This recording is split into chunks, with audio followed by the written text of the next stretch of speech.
If you want to get a head start, then there is also plug-and-play templates available for you.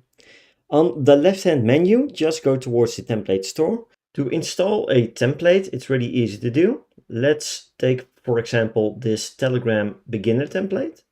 Just hover over it and press the blue button Install Template. If you are fine with the template contents that you will see on the left-hand side, just press the top right button Next Step. From here you can select a bot to install the template on.